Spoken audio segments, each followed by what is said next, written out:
అందులో భాగంగా ఇవాళ అద్భుతంగా చండీ యాగం మనం ఇక్కడ నిర్వహించుకుంటూ ఉన్నాం. దాంట్లో మా చెప్పారైతేనేంటి, అలాగే కొచ్చర్ల కోట వారు రవి గారు దంపతులైతేనేంటి, మా రమేష్ గుప్తా గారు శార్వాణి గారు దంపతులైతేనేంటి, బ్రాహ్మణోత్తములు వారి యొక్క పరిపూర్ణమైనటువంటి అనుగ్రహంతో దిగ్విజయంగా చండీ యాగం ఇప్పుడే అగ్నిమథనం చేసి ఆరంభం చేసుకోవడం జరిగింది. సంకల్పం చెప్పుకొని ఇవాళ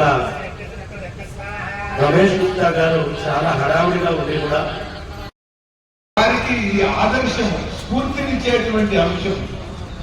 వారు ఒక గోవుకి ఎటువంటి పవిత్రత కలుగుతున్నదో అటువంటి పవిత్రతని పొందారు ఇవాళ రమేష్ గుప్తా గారు. ఈ స్థలాన్ని ఆయన కూడా ఒక గోవు అయ్యారు.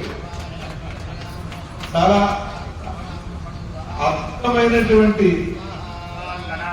ఈ పుణ్య సమయంలో ఇక్కడికి రావడం నా భాగ్యంగా నేను భావిస్తున్నాను.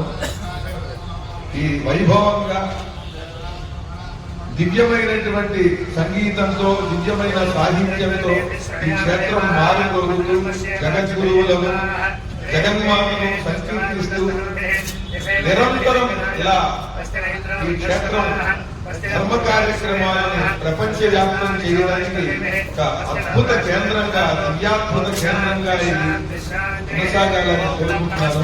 జై యజ్ఞేశ్వర, జై యజ్ఞేశ్వర. జొన్నమిత్రుల వారి ప్రత్యేకత ఏమిటి అంటే తెలుగు అక్షరాలు వాటన్నింటినీ ఏర్చి కూర్చి ఓ రూపాన్ని చేస్తే సరస్వతి అవుతుంది. కానీ ఏర్చి కూర్చే పురోహితుడు ఒకడు కావాలి కదా. అవి ఎక్కడో లోపల పరా దగ్గర ఉంటారు. బయట కనిపించేట్టుగా అమ్మవారిని చూపించాలి.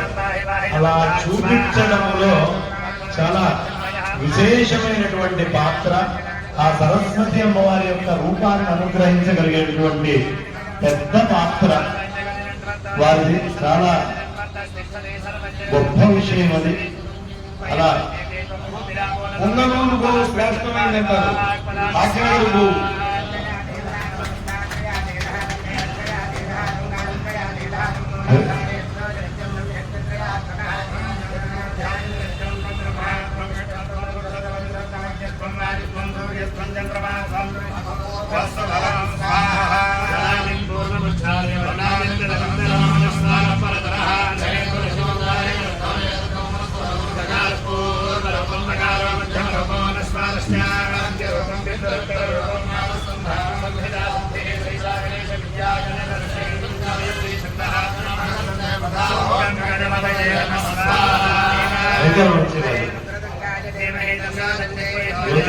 సూర్యనారాయణకి వంశతో వచ్చినట్టే ఒక్కసారి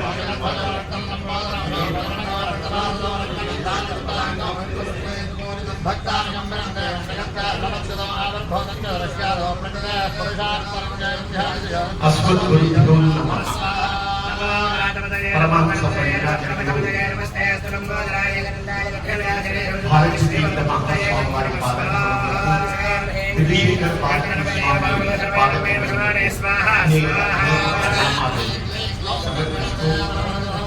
గుర్తులు మా వారు వైదిక ధర్మం గురించి ఎంతో కృషి చేస్తున్నారు.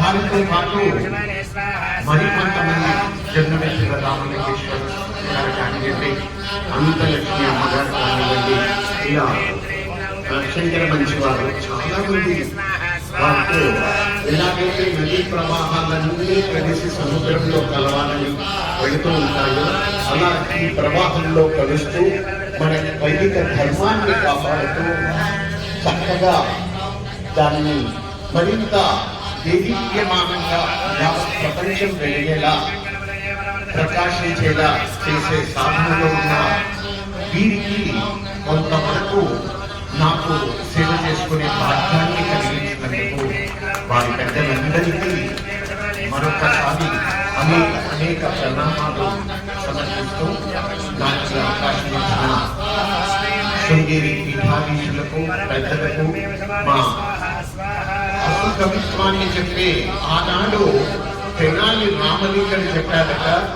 ఈరోజు జొన్నగెత్తుల రామలింగం గారు అలాగే అన్ని ఆ రోజు కృష్ణదేవరాయల కాలంలో తెనాలి రామలింగేశ్వరు ఎలా చెప్పారో మా జొన్నగెత్తుల వారు కూడా అంత అద్భుతంగా వారు మన తెలుగును సంస్కృతాన్ని కలబోసి చేసే కవిత్వం మహత్తరంగా ఉంటుంది.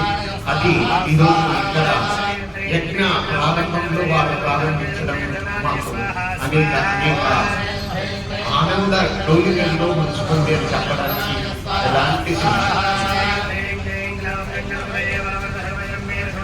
ఇవాళ విశేషం ఏమి అంటే మహాలయ పక్షం ఆరంభమైంది. అందుకనే శ్రావణ బహుళ దశమే ఇది ఆరంభం చేసుకున్నాం. ప్రతి పౌరునికి చెల్లి యాగం చేయడం పరంపరగా ఒక సంప్రదాయంగా వస్తుంది.